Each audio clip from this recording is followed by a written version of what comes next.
महाराज प्रकट हो गए।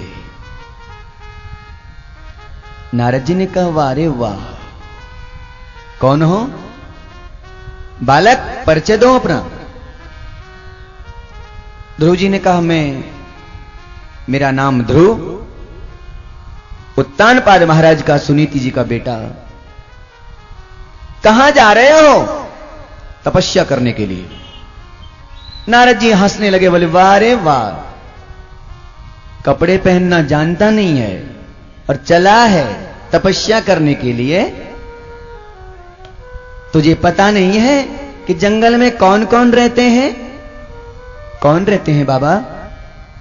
शेर रहता है, चीता रहता है, बाघ रहता है, सांप रहता है, बिच्छू रहता है।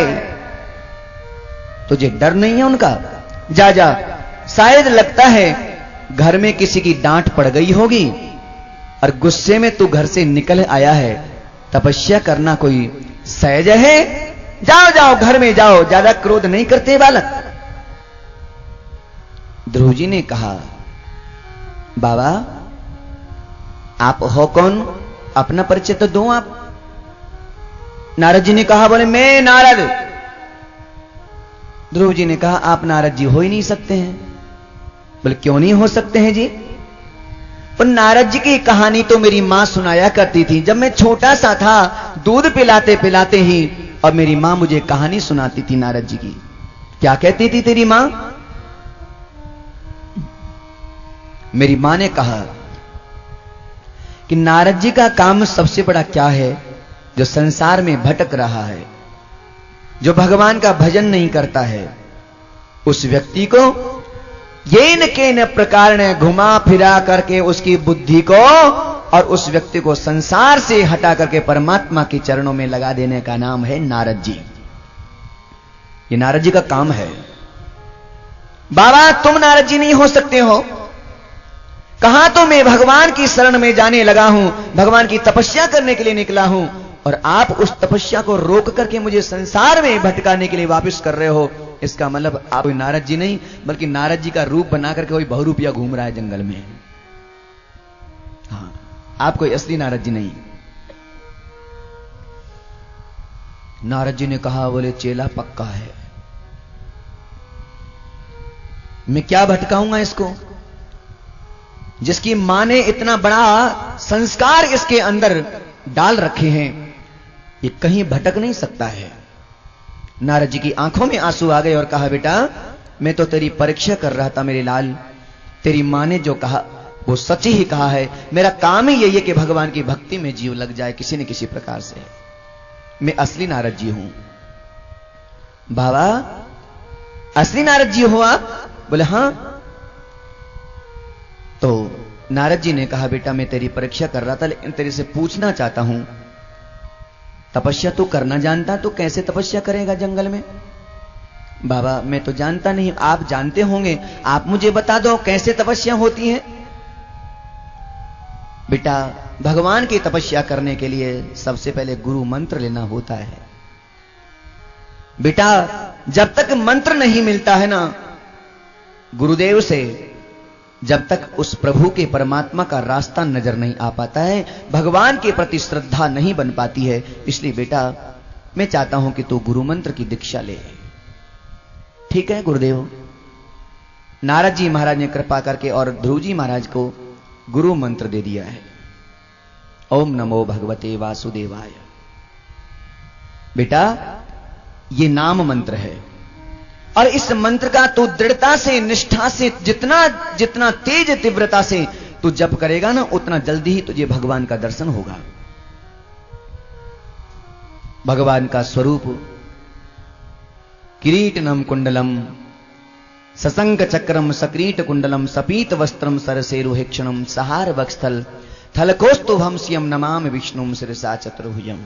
वो भगवान चतुर्भुज नारायण है, शंख चक्र गदा पद्म धारण किए हुए हैं, तिलक से सुशोभित है, घुंघराले जिनकी बाल है, पीतांबर पहने हुए हैं।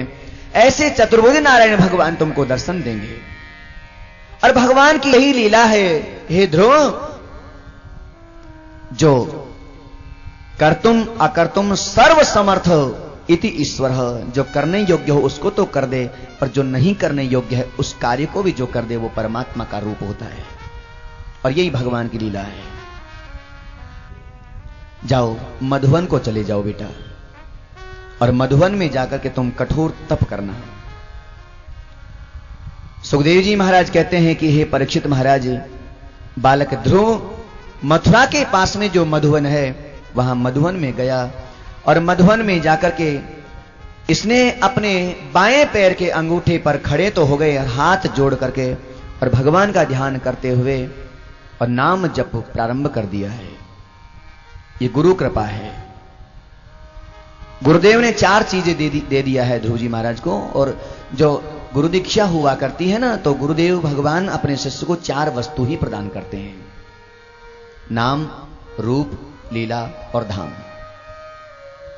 ये गुरु कृपा से मिलती है। आज 4 वस्तु ध्रुव जी को मिली।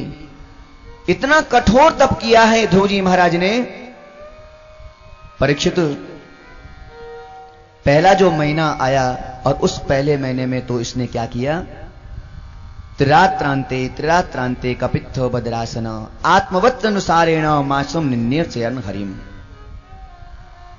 3 दिन के अंतराल से, 3 दिन छोड़ करके, और कपित्थो बद्रासन, ये कपित्थ मानी पीपल, पीपल में जो फल आते हैं वो, और बेर के फल वो थोड़े से खा लेते हैं, और फिर 3 दिन की छुट्टी, कुछ नहीं खाना न कुछ पीना।